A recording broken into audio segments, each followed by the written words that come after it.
Então eu falo, puxa, como é que um dentista vai trabalhar no mercado publicitário, né? E como é que isso pode ter link ou relevância? O que esse cara vai aproveitar da odontologia no mercado publicitário?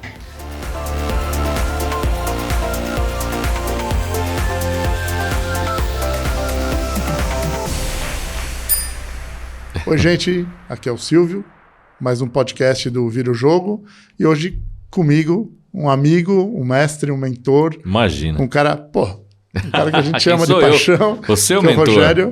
O Rogério Martins. Cara, assim, que bom, seja bem-vindo. Cara, que bom ter você com a gente. É uma honra estar aqui, meu amigo. Sempre te encontrar, é um enorme prazer. Você sabe que a Sono tá aqui, né? Sim. Porque ela falou, se ela viesse, na verdade, ela teria que fazer um podcast com você. Então elas vão marcar um outro com você e tal. Ela falou, não, eu não vou porque vou pegar o Rogério. Então assim, a gente quer muito falar sobre a vida do Rogério, sobre... Cara, toda vez que a gente se encontra, a gente tem tanto para falar e eu acho que tem muita gente que quer te ouvir. Sim. E o virar o jogo, na verdade, é esse podcast. Uhum. É você falar para as pessoas que... Aliás, adorei o título. Ficou legal, né? Excelente virar o jogo. Ficou divertido. Sim. E são perguntas muito disruptivas. Então, de repente... Uma você já respondeu na entrada, né? Mas tudo bem. Mas eu vou repetir porque acho que todo mundo tem que ouvir. Sim. Tá? Praia, campo ou mundo urbano? Eu sou campo. Como um caipira nascido em Barretos, não tem jeito de negar as origens, né? Adoro a praia, moro em Santos hoje, amo São Paulo, né? Fiz toda a minha carreira aqui, minha família, meus filhos nasceram aqui. Me mudei recentemente para Santos. Mas na hora que eu quero me desconectar, na hora que eu quero me encontrar, ou melhor, me reconectar, é para o campo que eu vou. É lá que eu me encontro. Alguma história boa do campo? Puxa vida, tem uma recente. Boa. Porque eu acho que eu gosto muito de falar das coisas que deram errado, você sabe disso, né? Porque ficar contando fórmula de sucesso, tá todo mundo já cansado. Falei? Não falei pra você? Eu acho que... A cara do Fernando ali. Tá? E é uma coisa que eu escuto muito do Clóvis de Barros, do filósofo. Cara, não tem fórmula pra nada. Se tem alguém tentando te vender formulinha... Pode dar um beijo nele. Né, o passo 1, passo 2, passo 3... O Clóvis fala, né? É mais um idiota que nem você querendo inventar uma fórmula. Ele é tão burro quanto você. Eu acho muito inteligente essa maneira que ele comenta isso. Então, eu falo muito mais das coisas que dão errado, porque são elas que ensinam a gente, né? Tropeçando que a gente acerta. Então, assim, eu tinha um sonho de ter um sítio, uma casa de campo. E surgiu uma oportunidade, a gente acabou comprando um sítiozinho em Minas, uma cidadezinha chamada Bueno Brandão. Fica bem na divisa, passando Bragança, Socorro, depois de Socorro é Bueno Brandão. E é uma casa, um casarão antigo, a gente vai ter que restaurar, mas está em um bom estado. E tem uma caixa d'água, assim, que o terreno é maravilhoso. É um terreno muito em declive, cheio de montanhas. E a caixa d'água fica no alto, então fui lá tentar mexer porque a água não estava descendo e aí fui lá arrumar. Adoro botar a mão na massa, desentupi o cano, liguei a bomba d'água, funcionou, começou a encher, uma água super barrenta. Eu falei, caramba, né? Vai dar trabalho isso. Aí meu filho estava lá embaixo, assim, pai, então desce. Eu falei, eu vou descer, filho, um barranco. Aí eu me sentindo aquele jovem garotão, né? Falei, mas eu vou descer correndo? Por que não? Né? É mais rápido. E o Pedrinho filmando. Pena que ele não estava filmando, Silvio. Porque se ele estivesse filmando, ia ser uma das melhores videocassetadas dos últimos tempos. Eu desci correndo, tropecei. Sabe aquelas folhas secas de palmeira gigante? Tinha uma logo que o chão ficava plano. Foi exatamente nela que eu enrosquei minhas pernas e saí capotando num capotamento sem fim. Foi o primeiro snowboard. Meu filho achou assim, meu pai quebrou tudo, né? E, cara, a gente deu muita risada disso, graças a Deus não aconteceu nada. Então foi já o primeiro fato do sítio. Entre as aranhas que eu tive que matar, os marimbondos cavalos a serem espantados, o capote foi o fato mais engraçado dos últimos dias. Cara, muito bom, muito bom. Não, a maneira como você conta, né? Todo mundo conta de uma forma trágica, caí, tropecei. Cara, você conta de um jeito que... Cara, é inspirador tropeçar, não é? Eu acho que você acorda, né? Você dá uma ligada, a adrenalina vai lá em cima. Muito, muito. E é muito divertido, é muito divertido. Principalmente para quem tá olhando, né? Não tem um amigo que não vai rir de um outro caindo, né? Isso é sempre assim. Você sabe que sei lá, um mês atrás, mais ou menos, eu fui para São Tomé das Letras. Sim. Aí ficou a Solange e tal, não sei o quê, vamos nas cachoeiras, tal, não sei o quê e tal. E a Solange, cara, você vai cair. Cara, ó, segura que você vai cair. Segura que você vai cair, segura que você vai cair. Cheio de lodo nas pedras. Segura que você vai cair e tal, não sei o quê. Eu falei, como é que eu vou cair se de um lado tem, sei lá, a montanha, o morro, e do lado tem uma corda. Não tem como cair e tal, não sei o quê. Não, você vai cair, você vai cair. A boca da mulher, meu amigo. Não, falou. Aí, de repente, eu olhei, falei, pô, cadê a Solange? Caiu. Ela caiu. Mas ela caiu de um jeito, assim, então não tinha nada para ela cair, só tinha um lugarzinho que era um degrau natural, cheio de água. Te juro, Rogério, ela encaixou. Ela fez... Tchuf. Caiu sentada. Então, a cena mais engraçada, desculpa, pelo amor de Deus, desculpa. Mas assim, a cena mais engraçada foi a hora que ela levantou, que ela xingava tanto. Falou, cara, como é que eu vou molhar? Eu falei, molhada, você molhou. Então assim, mas o mais engraçado é quem assiste. Realmente. Claro, sempre é. Sempre é. O bom é sempre levar na esportiva. Não, a hora que ela falou, cadê meu óculos? Aí eu falei, tá na tua mão. Você tá preocupado com o óculos? Eu falei, não, imagina, o óculos tá na cachoeira. Eu falei, pelo amor de Deus. Mas também é o seguinte, se você não quer cair, não vá procurar cachoeira, não vá arrumar caixa d'água, não vai subir barranco, fica sentadinho numa mesa vendo televisão. Ou numa poltrona confortável. Não... Se a gente procura, a gente vai achar. Cara, mas tem que estar preparado. Esse é o barato da vida. E eu acho que aí a gente cai naquilo que você falou. Você acabou de comentar que você fez uma palestra que chama Coragem para Mudar. Sim. E aí eu já queria me convidar para o dia que você fizer em algum lugar. Quero sentar lá, porque... Sim. Aliás, podia fazer uma prévia, né? Sim, eu fui convidado... lá na Baixada Santista existe uma unidade do LEAD, né? Que é aquele grupo de líderes empresariais, né? Que é a sede aqui em São Paulo. E lá tem o LEAD Litoral, que reúne todas as cidades da Baixada Santista, né? Que vai de Bertioga até Peruíbe. E o Jarbas, que é o presidente lá, faz um trabalho muito bonito, já tem muitos filiados, leva eventos muito importantes lá. Recentemente houve um evento da Invest São Paulo, que é um órgão do Estado, junto com todos os prefeitos e a iniciativa privada para fomentar o desenvolvimento regional. Enfim, e ele começou um movimento de levar os filiados nos escritórios de cada filiado para se conhecer.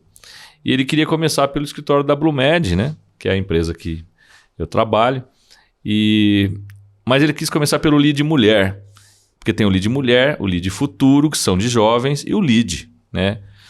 E aí ele quis começar pelo LEAD Mulher, fazer um encontro do LEAD Mulher, lá que são cerca de 40 empresárias, empreendedoras, no meu escritório, que cabia até, e falou, mas eu quero que você dê a palestra. Eu falei assim, ô Jarbas, mas começou tudo errado. Primeiro, o evento do LEAD Mulher tem que ser uma mulher dando palestra, não um homem, né? Ele falou, não, mas como vai ser na Blumed, você é o CEO da empresa, eu queria que você falasse. Mas eu vou falar o quê, Jarbas? Né? Falar sobre empreendedorismo, quanto a sua vida, a sua carreira é tão interessante e tal. Eu falei, cara, vai ser mais uma daquelas palestras chatas, de fórmula de sucesso. Ninguém tá com paciência para ver isso. Aí eu tenho uma coach que está fazendo um trabalho muito bacana comigo, de personal branding. Você quer falar o nome dela? Pode falar, pode. Flávia. Tá. Flávia Pérez. E aí a Flávia... está fazendo esse trabalho, e eu comentei com ela, e ela me ajudou a falar, Rogério, entender o público é muito importante, e a gente fez um caminho muito bacana para contar a história, que foi relatar na palestra as mulheres mais importantes da minha vida, na minha carreira. Como eu estava falando para um público feminino, eu queria criar uma conexão com elas, né? Foi ideia dela. E, aliás, foi uma ideia copiada, né? E eu disse assim, eu até dei o crédito da cópia, porque a pessoa que foi copiada é um cara que eu admiro muito, que é o Edu Lira, da Gerando Falcões. Ele tinha feito uma palestra para um grupo de mulheres, para um evento grande, para 1.200 mulheres, e ele fez esse link. E para mim ele tinha toda a pertinência, porque as várias pessoas que foram chave nos meus momentos de mudança foram mulheres, foram ou coach, ou foram terapeuta, minha mãe, que foi a primeira, né? Minha irmã, minha mulher, né? Assim, pessoas que eu citei lá. E aí eu falo um pouco da minha trajetória, né? De ter começado como dentista, ter ido para o mercado publicitário, aí hoje ser CEO de um plano de saúde. Toda essa trajetória, eu fiz questão de falar dos momentos de derrota, de crise, de dificuldade, de ter que recomeçar do zero, levantar a cabeça, mudar de área, mudar de carreira, e você chegar numa área que as pessoas não te conhecem, você veio da onde? E você fala, não vim de lugar nenhum. Né? Assim, eu vim do consultório dentário. Mas você não trabalhava em nenhuma empresa? Não trabalhava. É a minha primeira empresa aqui. Aí você vai para o mercado publicitário, depois de anos trabalhando no mercado de saúde, como administrador já, chegando para o mercado publicitário, assim, de que agência você veio? Eu falei, não vim de agência nenhuma. Eu vim de um plano de saúde. Falei, mas o que você está fazendo aqui, cara? Né? Então, essas questões de mudança de carreira, elas sempre me impuseram uma dificuldade maior, né? Sim. De provar que eu era capaz, de mostrar que você sair de uma área para outra oxigena, né? Não só você, mas o espaço que você chega. E aí, só para pontuar um ponto específico da palestra, que eu falo muito do acúmulo de conhecimento que você tem quando você muda de carreira, né? E que isso só soma, você nunca perde.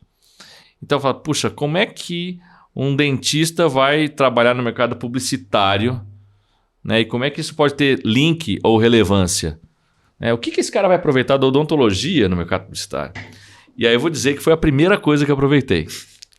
Cheguei na agência e a área que eu ocupava, eu era diretor de operações de uma agência de eventos. O dono da agência era meu amigo de infância, queria que eu trabalhasse com ele lá, revitalizasse a agência e tal. E aí a gente começou a estruturar o time. E meu primeiro desafio foi o seguinte, cheguei lá, ele falou o seguinte, eles atendiam a Ferrero, né? Ferrero, dona da Ferrero Rocher, Rafaelo, Nutella, Kinder Ovo e Tic Tac. E a Ferrero ficava em Curitiba, né? A sede. E aí ele falou assim, olha, primeira tarefa sua, a gente vai para Curitiba e você vai ter que apresentar 2 ativações para Tic Tac, para um novo gerente de produto que chegou lá. E nós vamos apresentar também o lançamento de um produto novo da Ferrero que se chamará Smile. É um sorriso, uma caixinha que é uma meia-lua, basicamente é uma pastilha de Tic Tac. Falei, tá bom. Estudei as ações, as ativações, peguei um avião, fui para lá. Mudou tudo. E eu lá lendo, estudando. E assim, falar em público nunca foi uma dificuldade para mim. Eu falei, peguei o tema, estudei, deixa comigo. Vamos embora, vamos vender. Né? E aí fomos para lá. No meio do caminho, no avião, eu, o Zeca, que era o sócio, e a Fernanda, que era a gerente de atendimento, comecei a olhar o produto, o Smile, que eles iam apresentar. Né? E aí eu falei, mas qual que é o diferencial desse produto? Aí eles me falaram o seguinte, esse produto ele tem um grande diferencial. Ele tem flúor na fórmula para proteger os dentes. Eu falei, sério? Eu falei, mas que entidade odontológica eles consultaram para fazer isso? É uma entidade europeia, veio da própria Ferrero e tal. Eu falei, isso vai dar problema. Aí, mas por quê? Eu falei, não, porque é o seguinte, a última especialização que eu fiz na odontologia foi de saúde pública. E a gente tem um problema epidemiológico que é a fluorose. O que é a fluorose? É o excesso de flúor na dieta. Porque na década de 80 começou a se fluoretar água pelo país todo para erradicar cárie. Naquela época, na década de 80, 90, uma criança com 12 anos de idade tinha na média 12 cáries. Uau. Geração X, basicamente. Você olhava para todos os molares, tinha uma restauração de amálgama lá, que era feita preventivamente. Tinha um pontinho de cárie, o dentista abria e fazia o amálgama. Era o protocolo. Então todo mundo tinha uma restauração de amálgama lá atrás. Então a saúde pública desenvolveu água fluoretada nas cidades. O objetivo era erradicar a cárie. Isso estava indo muito bem, foi muito bem, tanto que acabou a cárie. Não existe praticamente cárie em boca de criança no Brasil, já há alguns anos, né? E aí, a fluorose é o efeito contrário dessa política pública.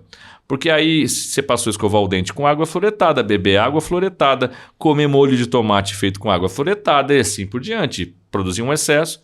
E essa fluorose ela é a alteração da estrutura molecular do esmalte dentário. Então forma uma mancha branca, que é uma... que fica? Fica.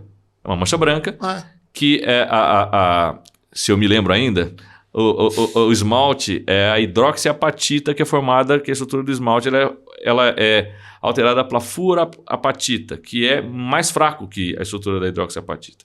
Então ela é porosa, então ela fica manchada de branco, ela é opaca e com o tempo ela começa a haver uma erosão. Aquilo vira um buraco, você tem que restaurar. Então, acabou o flúor, chega de flúor. E os caras vão lançar um produto com flúor. Eu falei, genial. Aí eu falei, cara, tá errado isso aí. Aí ele falou, não. Eu falei pra você. Ele falou assim, não, então é o seguinte, ó.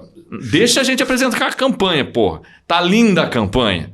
O filme tá lindo, tá tudo lindo. Mas se você quiser falar, você fala. Eu falei, não, eu vou falar. Aí apresentou. Quem conhece ele sabe que ele vai falar mesmo. Tudo lindo, maravilhoso. Falar. Aí eu não era a minha apresentação. Levantei o dedinho e falei, vocês consultaram alguma entidade? Não, veio da Europa. Eu falei, não, mas Europa é Europa, Brasil é Brasil, né? A população lá tem outros hábitos, aqui outras políticas públicas e tal. Eu falei, mas não pode ter flúor. Mas por que não pode? Contei essa historinha que eu contei agora. Aí o cara assim, porra, mas como é que você sabe tudo isso, cara? Eu falei, não, porque eu sou dentista. Pô, mas você é dentista? Mas o que você tá fazendo na publicidade? Eu assim, pois é. Pois é, tô aqui.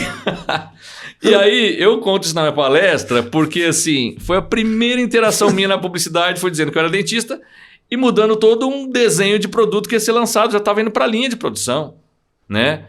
Então, veja, assim, você não perde nada, você sabe muito bem disso, você foi alto executivo de empresa, você usa até hoje os conhecimentos que você adquiriu lá, somados aos conhecimentos que você vem adquirindo ao longo da vida. E quanto mais a gente vive, mais experiência a gente acumula. E mais humilde a gente deveria ser. De saber que a gente sabe muito pouco. E é interessante porque trazer você aqui, eu acho que essa é a grande mensagem. Porque quem te conhece, quem conhece o Rogério na essência, sabe que arrogância não cabe. Não cabe. Tá certo? Excesso de humildade é você, tua família, a Bia. Sim. Cara, todo mundo conhecia sua irmã. Sim. Não precisa falar que é irmã do Rogério. A Bia não precisa. Porra. Então, assim, eu acho que isso as pessoas têm que ouvir. Quanto arrogante a gente está sendo, quanto a gente não está se permitindo que as pessoas deem coisas para a gente. Porque a gente está naquela postura da comunicação, sabe? Que não é assertiva, ao contrário, é uma comunicação que está destruindo tudo. Sim. Então, por favor, escutem o que o Rogério está falando, que eu acho que é importante para a tua vida. Não, e você sabe como eu acredito no poder da comunicação. Sim. Né? Eu deixei de ser dentista por gostar muito de marketing, de comunicação, e aprendi muito no período que eu fiquei na publicidade. Uso muito isso na empresa e mergulhei de cabeça também na comunicação interna com os funcionários. A gente fez uma revolução no padrão de comunicação que a gente tinha. Você sabe, você participou disso. Sim. Né? Numa das dinâmicas que nós fizemos lá, em mudar totalmente o ambiente, que era um ambiente de cerceamento da fala das pessoas, da hierarquização ao extremo de tipo, diretor só fala com diretor, gerente só fala com gerente. Assim, isso não existe, isso é a coisa mais antiga. E existem ainda empresas que operam dessa forma. Sim. Né?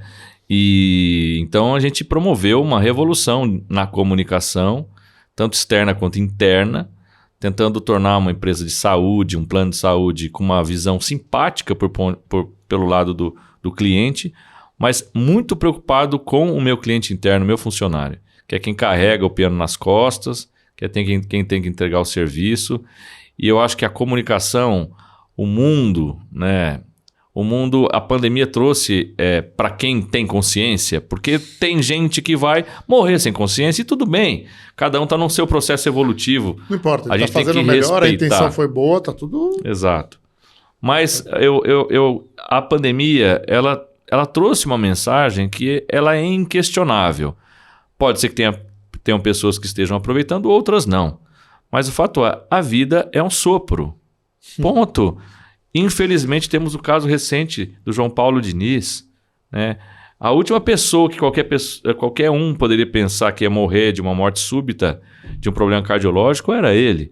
Um cara, um super atleta, um cara bem formado, um cara esclarecido, um cara com todo tipo de recurso para estar vivo, saudável. E não está mais entre nós, né? E eu nunca o conheci pessoalmente, mas só se escutava coisas boas a respeito dele. Então... esse sopro de vida que a gente vive e que não dá para prever o que será do amanhã, nos obriga a tentar no dia de hoje, tentar ser um ser humano melhor e deixar um rastro, um legado melhor por onde a gente passa. Então, eu acho que isso nas organizações é fundamental levar isso. E cada vez que a gente fala disso e que a gente conversa, a gente vê isso ressoar, porque você fala e volta. Você percebe que as pessoas estão precisando ouvir isso. As pessoas estão precisando de um abraço, as pessoas estão precisando de um carinho.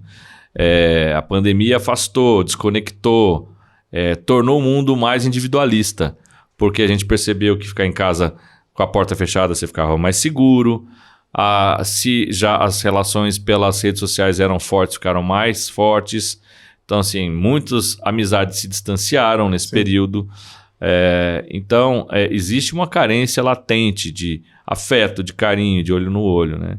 Então, eu acho que para isso não tem como você conviver com arrogância. O mundo não permite mais isso. As organizações já enxergaram.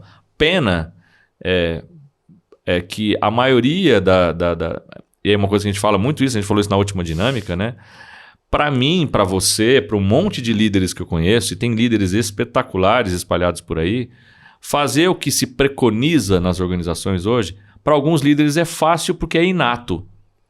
Ter um ambiente favorável à colaboração, à cooperação, a um ambiente zero hostilidade, com humildade, com respeito aos valores, às diferenças, à diversidade. Para muitos líderes isso é inato. Só que as organizações entenderam que isso traz resultado financeiro. E aí virou prática. Então agora a gente só vai contratar analisando soft skills das pessoas. A competência, ok, a gente vê, mas eu quero os valores dessa pessoa. Para nós, isso sempre foi normal. Era o nosso café com bolo, lembra? Exato. Era o café com bolo que era na tua casa. É isso. A gente se encontrava para tomar café. Eu não vou contratar alguém que é arrogante, que destrata o faxineiro, que não olha, que não cumprimenta. Essa pessoa não vai trabalhar na minha equipe, né? Porque eu sei que ela não vai contribuir do jeito que eu quero, né? Agora virou regra. As organizações fazem de regra o que para nós era normal. O tipo de liderança que a gente sempre desenvolveu, eu desenvolvi, você desenvolve, para a gente é tranquilo. Então, que bom para nós. Sim. Que para a gente não dói fazer isso, né? Não é nenhuma dor. Nossa, agora tem um mundo que preconiza o que a gente sempre fez. Que bom que é assim, né? Seja por um motivo olhando o resultado financeiro, mas tudo bem, que seja assim. Então, eu acho que a gente vive um momento muito bom. Eu curto muito. Aquela coisa de você chegar no final do dia e falar, vivi. Eu né? acho. Hoje eu vivi. Eu acho. Eu acho que faz tempo que a gente não senta e fala, cara, vivi. Sim. É sensacional. E é viver cada dia mesmo. Cada dia, um dia de cada vez, porque... A gente estava falando isso, estava falando com o Fernando, 1 minuto antes de você chegar. Sim. Falei, cara, a vida tá me presenteando tanto. Tá com você hoje aqui, cara, para mim... Para assim, nós. Não, mas assim, é um presente para minha vida, sabe? Assim, eu acho que a segunda pergunta era exatamente, toda vez que a gente se encontrou, você virava o jogo. Não tinha uma vez que a gente não... Ou eu virava o jogo. Então, a nossa vida foi muito isso. Vamos se encontrar. Quem tá virando o jogo? Quem não tá? E a gente sempre se ajudou muito, Rogério. Sim. Sabe?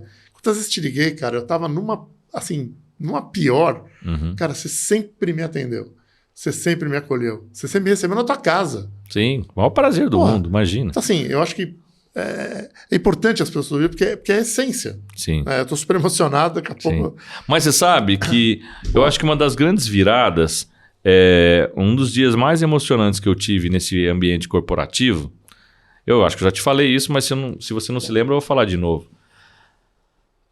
Quando eu era lá diretor da Black Box, da agência, e aí o pessoal do World Trade Center, né, tinha o clube lá, né? Tinha o clube, onde a gente se conheceu. Foi onde a gente se conheceu. Tinha o clube de executivos do World Trade Center, e aí eles me convidaram para fazer parte do clube e tal, me filiei ao clube, tinham as reuniões, aquela coisa toda, os comitês do World Trade Center, e aí eu participei de vários comitês, de sustentabilidade, inovação e tal.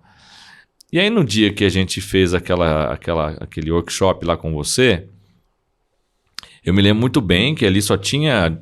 CEO, diretor, presidente de empresa, né? E aí, sei lá, tinha umas 30 pessoas. Mais ou menos. E aí chegou um gordinho maluco lá, né? Falando de fazer dinâmica com brinquedo, né, desmontado, todo mundo olhou com aquele ceticismo danado. Falei, cara, quem é esse chato que vai fazer a gente montar brinquedinho? 8 da manhã. Os caras tudo assim com o horário contado, mano. Os caras vão fazer montar caminhão, cara. Foi esse sentimento de todos, sem exceção, né? E eu ali, e assim, eu também tinha uma resistência. Eu sou muito prático, objetivo e tal, né? Não, o tempo é esse, vamos fazer. Aí começa a montar os brinquedinhos, aí vem um lá, olha, aqui você coloca então nesse jipinho quais são as suas virtudes.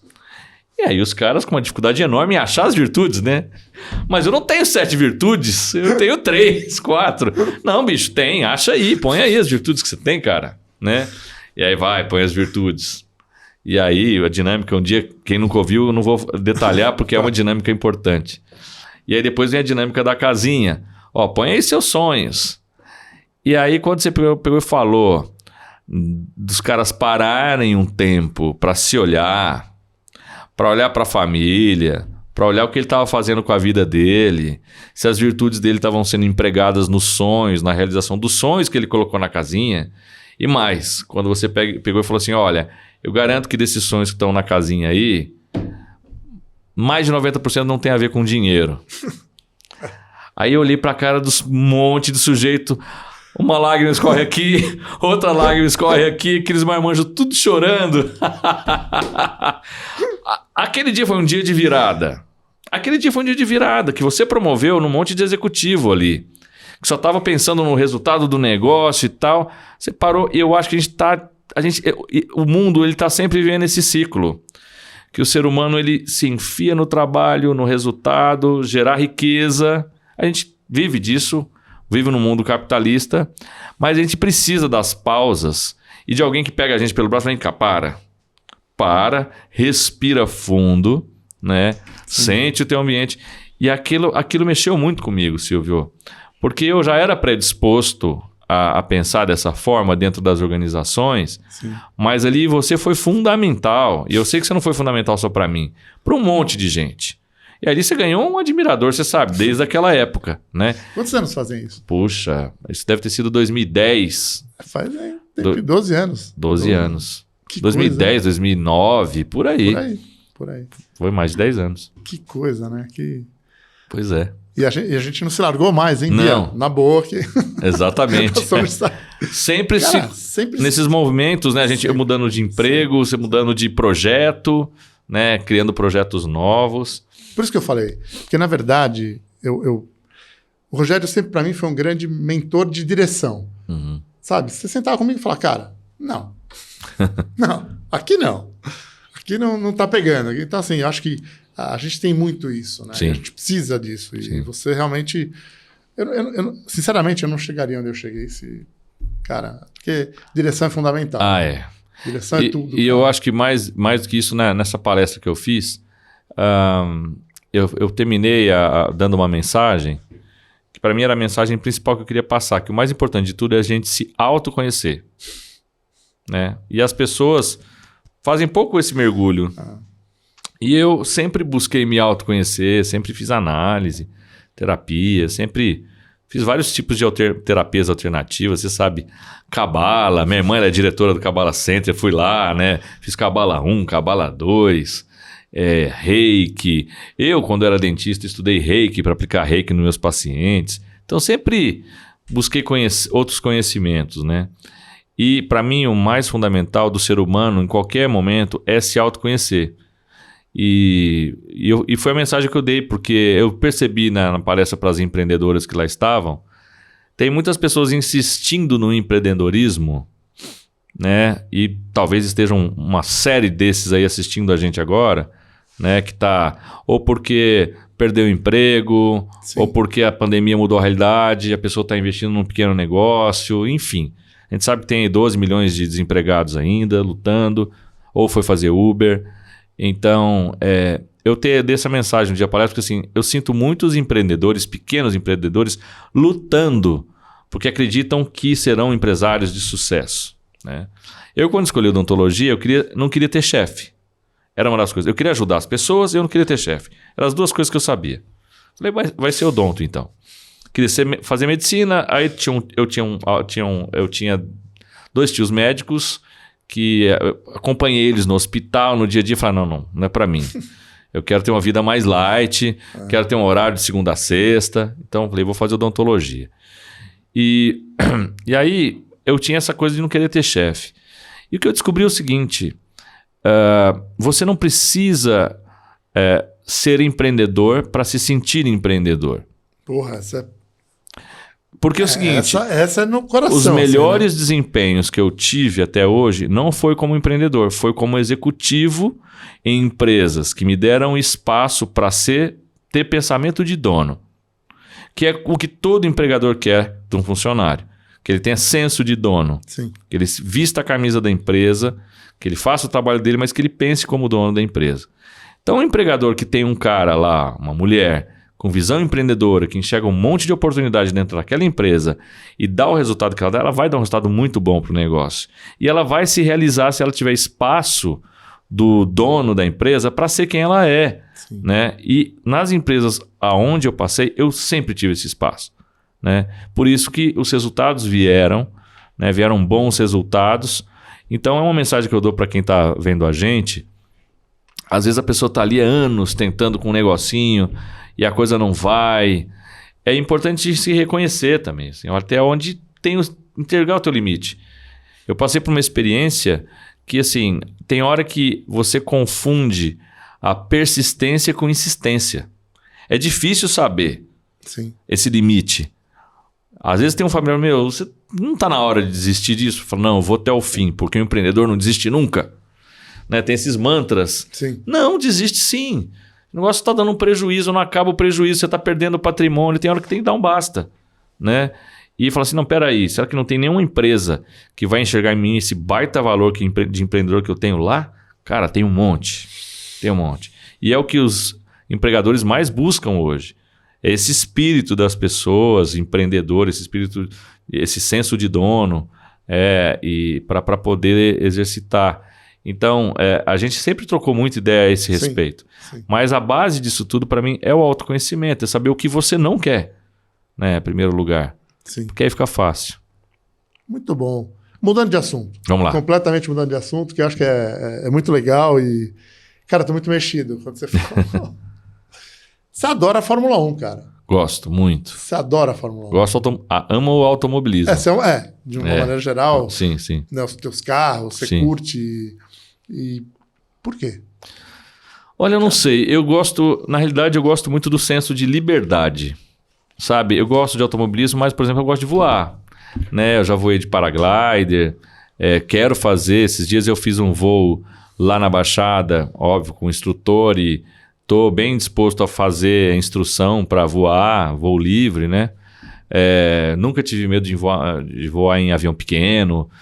Tem um amigo meu que era piloto desde os 16 anos, sempre voava com ele lá no interior e tal. Gosto muito de essa sensação de liberdade, mas essa liberdade prazerosa. Não é aquela liberdade de saltar de bungee jumping. Sim. Né? É uma liberdade contemplativa. Você está ali contemplando e ao mesmo tempo meditando. Quando você está pilotando um carro, um kart de corrida mesmo, atualmente não tem espaço para ficar pensando um monte de coisa. Ou você se concentra em fazer exatamente aquilo, né? Entrar na curva do jeito certo, pisar do jeito certo no acelerador. Qualquer desconcentraçãozinha besta, você roda e sai da pista. E não consegue tempo. Né? Porque a tomada da curva é mais importante que a velocidade. Então não é o cara mais rápido que entra na curva, é frear na hora certa, acelerar no momento certo, sair certo da curva e tal. E então o automobilismo sempre trouxe para mim esse fascínio óbvio, da velocidade, da adrenalina, mas dessa sensação de liberdade e misturado com quase que uma meditação. Então, nos momentos assim... E eu funciono melhor nas 4 rodas que nas 2, né? Então, o kart, por exemplo, para mim, durante um bom tempo eu utilizei ele para extravasar. Então, uma vez por semana eu ia para o kartódromo, tinha um kart lá, tinha um irmão, que é o Gilson, que é um mecânico que treina um monte de criança, meninos que já foram campeões. O Pedro treina com o Gilson. E, puxa, é um cara que nos meus momentos de dificuldade foi quase um psicólogo. Porque você chega lá, e aí, como é que tá? Faz, e você tá ali arrumando o carro e conversando, aí você senta na pista e fica lá 1 hora, 2 horas, cansa, porque exige do corpo, né, fazer esse esporte, exige muito do pescoço, do ombro, das costas e tudo mais. E é um tempo que você não pode pensar em mais nada. Então é aquele momento que você esquece do trabalho, esquece dos problemas. E sempre fui muito fã. Bom, peguei a geração dos meus melhores pilotos brasileiros, né, cara? Uma geração de ouro da Fórmula 1. Sim. Né? A gente viu Nelson Piquet, Emerson Fittipaldi, Ayrton Senna. Eu sou um fã total do Ayrton Senna, do legado que ele deixou. Li muitas autobiografias, muitas biografias a respeito dele, até as menos conhecidas. Então, assim, ele era um ser humano, como outro qualquer, cheio de defeitos e cheio de virtudes. Ele, obviamente, não era só virtudes, sim, claro. Sim. Né? Então, ele, quando estava competindo, ele é um cara que era implacável, ele não tinha piedade de ninguém. Né? Ele foi implacável com o Prost, tentou humilhar o Prost várias vezes e humilhou. Tirou ele da curva. Então. Esperou 1 ano. Então. Botou o cara para fora na curva. Esperou 1 ano para se vingar. Então, tem uma mistura de sentimentos aí não tão nobres assim, pela competição dele. Mas, ao mesmo tempo, a quantidade de ações filantrópicas que ele fazia sem divulgar, sim, a quantidade de piloto que ele ajudou nos bastidores, né? Então, e outra, ele deixou um legado de liderança, de equipe, que eu uso muito na empresa. Né? Às vezes eu estou aqui no podcast, estou falando, dou uma entrevista para uma TV e tal. E eu sempre me coloco na posição desse piloto. Né? Eu uso muito nas minhas apresentações a foto que ninguém vê. Muitas vezes a pessoa vê um carro de Fórmula 1 num final de semana de corrida e vê lá o time, a equipe que está lá, né? Então, mais ou menos, cada carro tem um time de 30 pessoas. Então, 60 estão ali, mais ou menos, no paddock. Mas na fábrica tem 300, cara. Então, quando os caras ganham o campeonato, né? E eles colocam lá campeonato de construtores, de piloto, e a Mercedes ganhou os últimos 7. Você vê lá os carros parados na fábrica, os 2 carros com os 2 pilotos, e 360 pessoas atrás. E aí tá lá o cara levantando a tacinha no pódio, mas tem 360 caras atrás, né? Do parafusinho apertado até os engenheiros, estrategistas. Então, isso é uma empresa. Isso é uma empresa. É feito de um timaço escolhido a dedo, muitas vezes. Quanto melhor você escolhe, melhor estão alinhados os princípios, os valores, você vê o resultado lá, né? Então, o automobilismo também tem muito disso para mim. E agora quem está ganhando é quem tem a melhor estratégia. Exatamente. Que os carros estão chegando no nível que é centésimo, décimo de milésimo. Fórmula 1 sempre foi essa coisa da disputa do milésimo de segundo, né? Então, no detalhe, né? E a gente sabe que é num nível de perfeição, de muito alto desempenho. Então, depende de gente muito especializada, muito capacitada, mas eu não perco nenhuma. Todo final de semana assisto. Eu lembro, cada vez que eu ligo, eu lembro de você. E assim, mesmo no período que ninguém estava assistindo, eu continuava assistindo. Eu também. Né? Eu também adoro. Você também gosta. E o que a gente vê hoje, assim, a Liberty Media, que é a empresa americana que comprou a Fórmula 1 do Bernie Eccleston, é uma empresa americana que está fazendo da Fórmula 1 um espetáculo. Sim. Que é o que os americanos melhor sabem fazer. Né? A entrevista no final. Puxa, mas as redes sociais, a maneira como eles interagem. Então, assim, Fórmula 1 hoje, ela está conseguindo fazer algo que nos fazia há muito tempo, reduzindo a idade do espectador. Sim. Ela está realmente rejuvenescendo, trazendo novos espectadores. A juventude está assistindo Fórmula 1, que no passado era uma coisa muito chata, ninguém queria assistir. Né? Então, eles conseguiram esse feito. Então, eu acho que é um exemplo para a gente também. Como a gente se adaptar às novas realidades, às novas mídias. Essa geração que está chegando. Essa geração que está chegando, que é rápida, que é veloz. Disruptiva, né? Traz novos desafios para a gente. Então, a Fórmula 1 traz tudo isso. Para a gente fechar, você é um transformador social. Sempre foi, sempre vai ser. O que você deixaria para o mundo? Qual que é a tua mensagem? Eu não vou pedir para você cantar. Não. Quase trouxe o violão, cara. Mas aí eu falei, pô, aí tem que preparar. Uma outra entrevista, talvez. Mas eu acho que... Olha, eu vou te falar assim, quando você fala de transformação social,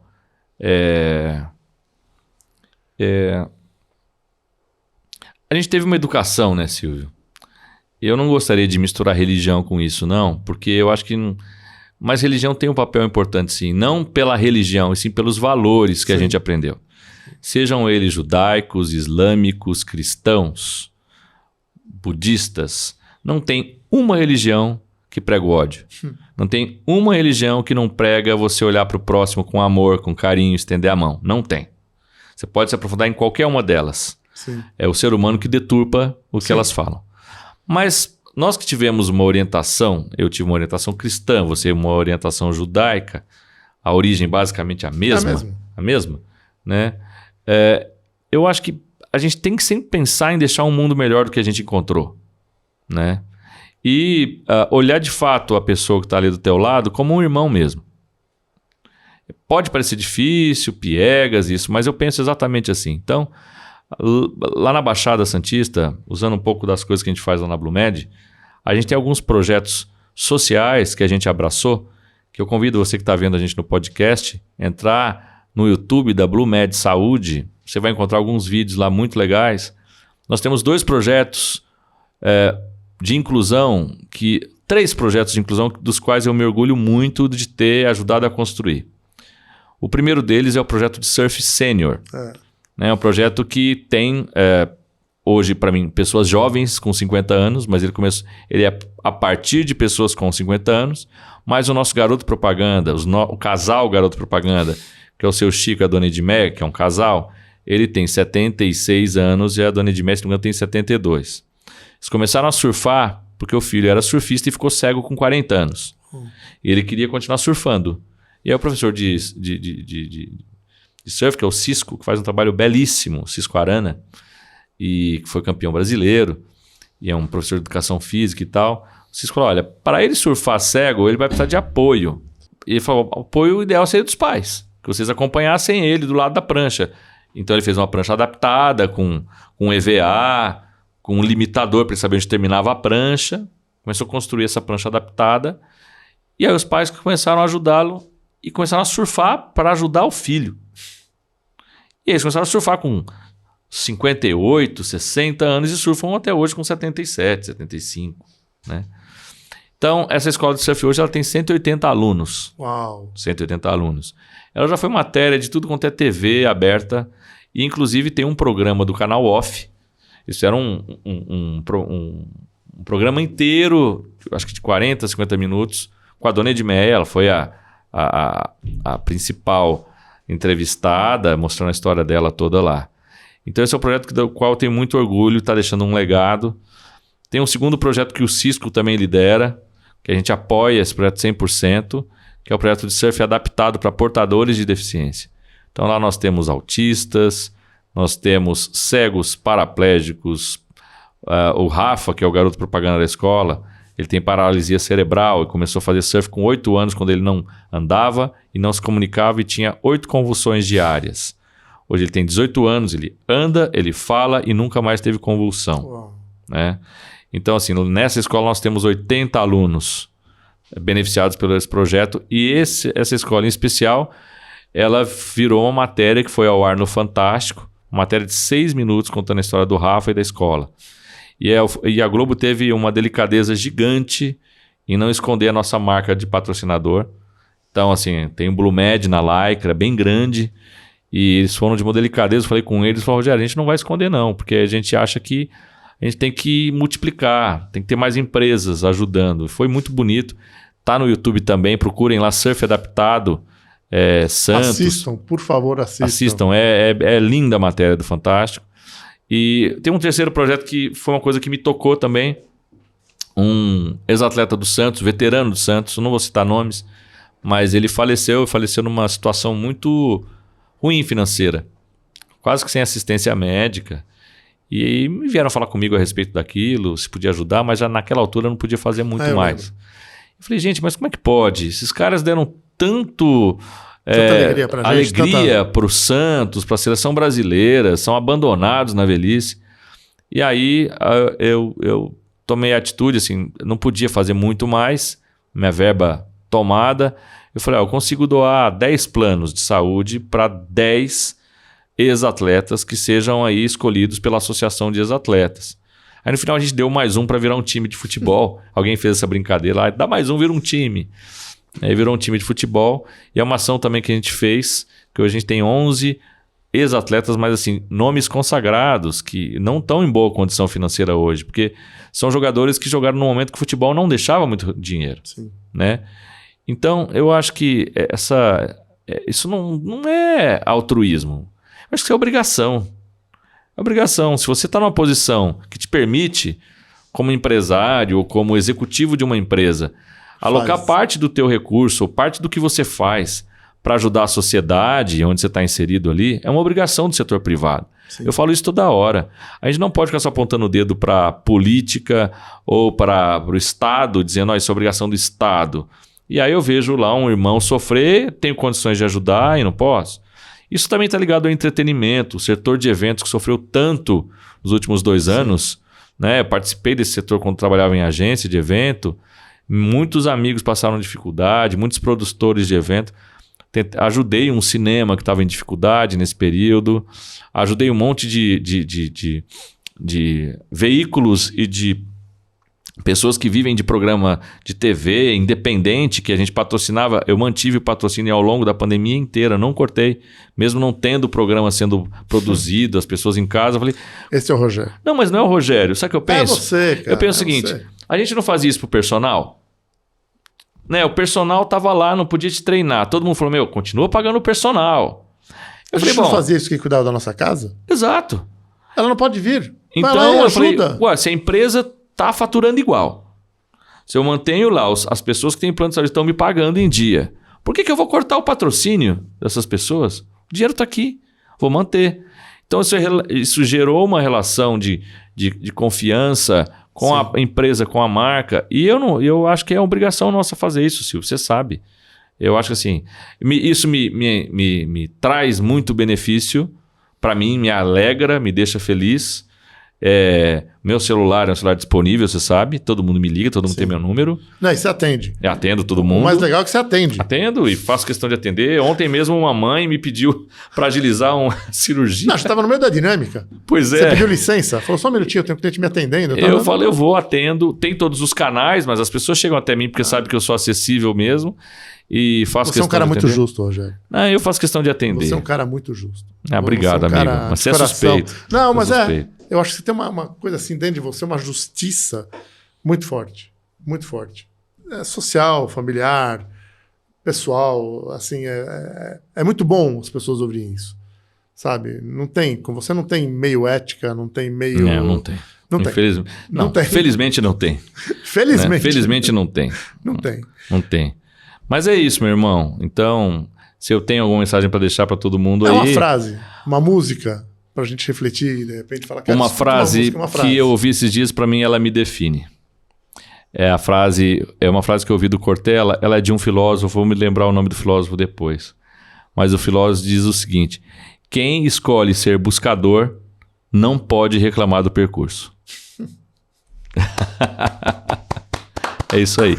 Cara... Que Deus te abençoe. Amém. Proteja infinitamente. Amém. Você, a Bia, entendeu? Teus filhos, Pedro, a Maria. Quer dizer, é uma honra estar do teu lado. Imagina. Sempre. A honra é minha. Assim, é uma... Cara, é tudo de bom. O coração fica leve, o coração fica... Vivi esse negócio. A gente viveu uma tarde incrível. Muito bom, meu querido. E é isso. Um beijão no teu coração. Beijo pra você também. Que a gente se encontre muitas vezes. Muitas vezes. Estou à disposição sempre. Rogério Martins, meu amigo, meu irmão. Cara, coração, curtam, assistam os programas. Sim, no assistam. YouTube. Blumed Saúde, no YouTube vocês vão encontrar todos esses projetos que eu falei. Isso. E até a próxima com Virar o Jogo. Valeu. Um beijo no coração de todos. Valeu pessoal.